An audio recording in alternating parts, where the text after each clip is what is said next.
मानव शरीर कई अंगों से बना होता है, जैसे कि हड्डियां, मस्तिष्क, फेफड़े, मांसपेशियां, त्वचा, पेट और कई अन्य। और ये सभी अंग ऊतकों से बने होते हैं। अब इन सभी चीजों को एक साथ बांधकर रखने के लिए कुछ होना चाहिए।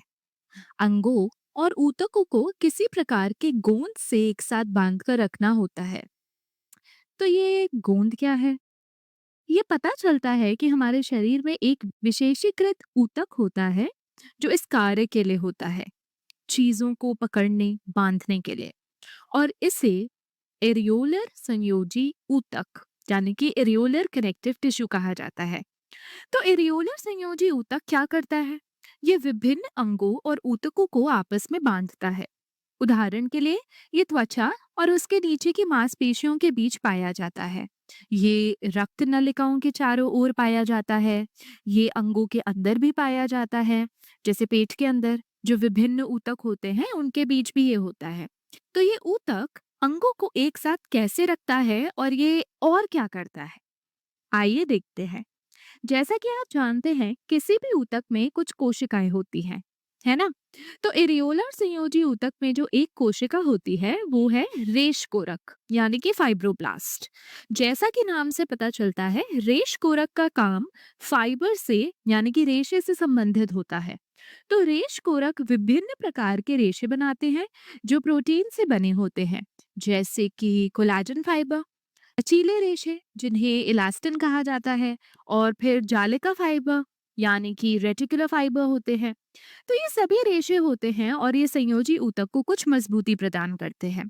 केवल मजबूती ही नहीं, ये उस चिपचिपाहट को भी प्रदान करते हैं जिसका मैंने पहले जिक्र किया था। ये एरियोलर संयोजी ऊतक ऊतकों और अंगों को आपस में बांधता है। तो इसमें किसी प्रकार की चिपकने वाली क्रिया होनी चाहिए जो इन फाइबर के कारण होती है, क्योंकि ये कुछ हद तक चिपचिपे होते हैं। तो यही रेशे विभिन्न अंगों या ऊतकों को आपस में जोड़ते हैं। ये मजबूती और चिपकने की क्रिया प्रदान करते हैं। ठीक है, तो संयोजी ऊतक में और क्या होना चाहिए? संयोजी ऊतक एक जेली जैसे पदार्थ से बना होता है।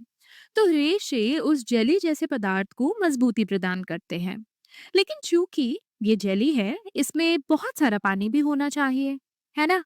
तो जो अंतः कोशिकीय द्रव्य होता है यानी कि इंटरसेल्युलर मैट्रिक्स, जो कोशिकाओं के बीच होता है, उसमें तरल होता है। अंतः कोशिकीय का मतलब है कि कोशिकाओं के बीच। तो ये क्या करता है? ये संयोजी ऊतक को थोड़ी तरल प्रकृति प्रदान करता है। तो हमारे पास रेशे हैं, हमारे पास अंतःकोशिकीय द्रव्य है, और क्या, कोशिकाएं, है ना? एक ऊतक कोशिकाओं से बना होता है। अब तक हमने केवल एक प्रकार की कोशिका देखी, रेश कोरक, जो कि बहुत महत्वपूर्ण है, निश्चित रूप से। लेकिन क्या और कोई कोशिकाएं होती हैं? हाँ, होती हैं।